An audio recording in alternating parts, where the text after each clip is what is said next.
Tupo hivi tulivyo leo kutokana na maamuzi tuliyoyafanya jana. Mtu ni maamuzi, na tutakavyokuwa kesho itategemeana na maamuzi tunayoyafanya leo. Ili ufanikiwe kwenye maisha yako, unabidi kufanya maamuzi sahihi kwa wakati sahihi na kwa ujasiri. Na watu wanaofanikiwa ni watu ambao wamekuwa na sifa ya kufanya mambo yote wanaojua wanapaswa kufanya bila kujali wanajisikia kufanya au hawajisikii kufanya. Ni muhimu kufahamu kuwa upo huru kufanya maamuzi, lakini haupo huru kuchagua matokeo ya maamuzi unayoyafanya. Uwezo mkubwa ambao Mungu ametupa wanadamu tofauti na wanyama ni uwezo wa kuchagua. Unachagua shughuli au kazi gani ya kufanya.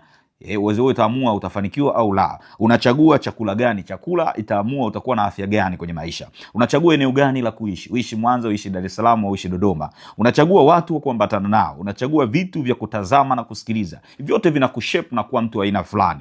Unachagua vitabu na vya kusoma, unachagua imani na vitu vya kuamini, wapi pa kusali pia. Unachagua jinsi ya kutumia muda wako. Hivi vyote vitaamua mafanikio yako. Sasa kama mtu ambaye unatamani kufanikiwa, kuna aina kama 3-4 za maamuzi ambayo unahitajika uyafanye kwenye maisha yako. Uamuzi wa kwanza ni uamuzi wa kutambua na kutumia uwezo ulio ndani yako. Kila mtu kwenye maisha ni genius katika eneo moja ama jingine. Sio kwa sababu hujagundua kipaji chako kadhani hauna genius. Lakini pia uamuzi wa pili ambao unatakiwa kufanya kwenye maisha yako ni uamuzi wa kuambatana na watu sahihi. Sisi tupo hivi tulivyo leo kwa sababu ya watu tulioambatana nao jana. Tabia ulizonazo, fikra na mawazo ulionayo ni kutokana na aina ya watu wanaokuzunguka kwenye maisha yako.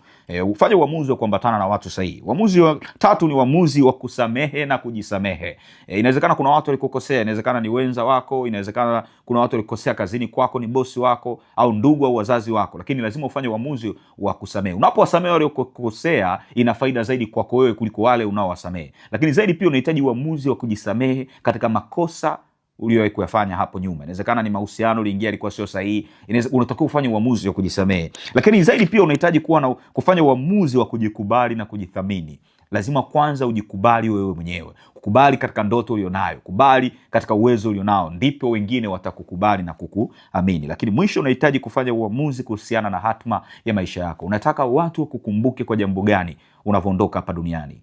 Lazima ufanye uamuzi kuhusiana na hatima ya maisha yako. Utambue kusudi la maisha yako. Mark Twain anasema kwamba kuna siku 2 muhimu zaidi kwenye maisha. Siku ya kwanza ni ile siku uliyozaliwa, na siku ya pili ni ile uliyojua kwa nini umezaliwa. Asante sana bwana. Mimi naitwa Victor Mwambene. Leo nimejaribu kushoot video nyumbani kwangu hapa. Kama itakaa vizuri, basi next time tunaweza tunaendelea kushutia hapa nyumbani kwangu badala ya kusubiri kwenda ofisini. By the way, somo la leo limetoka katika kitabu hiki changu cha Nguvu ya Kujua. Kipate, kitabadilisha maisha yako. Asante.